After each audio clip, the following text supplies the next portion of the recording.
میں آپ کو سٹوری بتاتا ہوں کہ سیز فائر دراصل ہوا کیسے. یہ تو تھرڈ ورلڈ وار ہونے جا رہی تھی بعض لوگوں کے بقول. یہ اچانک جنگ بندی کیسے عمل میں آ گئی. کل رات ہی تو امریکہ کی انسٹالیشن پر حملہ ہوا تھا. امریکہ کے جو ایئر بیس تھی قطر میں اس پر اٹیک کیا ایران نے. ایران پر جواب ہونا چاہیے تھا. جوابی کارروائی ہوتی اور زبردست کارروائی ہوتی اور جنگ شروع ہو جاتی. عرب ملک کود پڑتے. سب ایک دم کیسے ہو گیا, سیز فائر کیسے ہو گیا, میں بتاتا ہوں. دراصل جب ایران کی نیوکلیر سائٹس پر امریکہ نے حملہ کیا B-2 اسٹیلتھ بمبر سے اور اس کی زہرن فیسلٹی کو تباہ کر دیا, تو ایران بڑا جواب دینا چاہ رہا تھا. ایرانی وزیر خارجہ روس روانہ ہو گئے اور اس سے نیوکلیر ویپنز مانگ لیے. نارتھ کوریا نے بھی حامی بھر لی. تو ایران کے بارے میں امریکہ کو انفارمیشن مل گئی کہ ایران اسرائیل کے ڈیمونا نیوکلیر پلانٹ پر اور مشرق وسطیٰ میں امریکی سائٹس کو نشانہ بنانے جا رہا ہے, اور اس کے لیے ویپنز, بڑے ویپنز اور خطرناک جوہری ہتھیار بھی استعمال ہو سکتے ہیں. ایران کو ہنگامی بنیادوں پر رشیا یا نارتھ کوریا پرووائڈ کرنے لگے.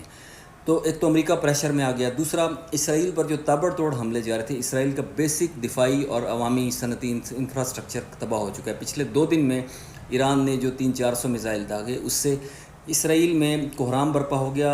1.5 ملین افراد جو ہیں ملک چھوڑ کر جانے لگے. اسرائیل خالی ہونے لگا تھا. صحرائے سینا میں لوگ پیدل اسی طرح چل رہے تھے جیسے کبھی بنی اسرائیل یہاں سے روانہ ہوئے تھے.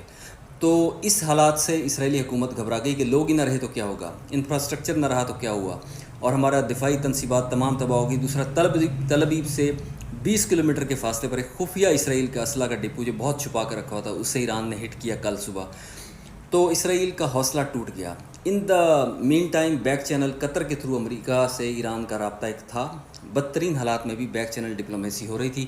ایران سے امریکہ نے رابطہ کیا قطر کے تھرو کہ اسرائیل سیز فائر چاہ رہا ہے تو آپ جنگ بندی کریں. ایران نے کہا نہیں, آپ نے ہماری نیوکلیر سائٹس پر اٹیک کیا, ہمیں آپ پر حملہ کرنا ہے. تو آخر یہ ڈیل قطر نے کروائی کہ ایک سمبولک, ایک علامتی اٹیک کر دیا جائے جس سے سب راضی ہو جائیں, آپ کا بھی غصہ پورا ہو جائے, آپ کی فیس سیونگ ہو, امریکہ بھی سیز فائر کر لے, اسرائیل بھی خاموش ہو جائے. تو اس طریقے سے ایران کو موقع دیا گیا. انہوں نے کہا دوست ملک ہے جو اس معاملے کو ہینڈل کر سکتا ہے, جو جوابی کارروائی بھی نہ کرے, غصے میں بھی نہ آئے. تو قطر ہی کا انتخاب کیا گیا. وہاں موجود ایک سائٹ کو امریکہ کی مرضی سے وہاں پر 10 میزائل پھینکے گئے لو کوالٹی کے. 9 انٹرسیپٹ ہو گئے. امریکہ کے بال 13 تھے, 12 انٹرسیپٹ ہوئے, ایک نے ہٹ کیا. اسے ایک نامعلوم جگہ پر ہٹ کرنے دیا گیا. کوئی کیجولٹی نہیں, کوئی بلڈنگ نہیں تباہ ہوئی.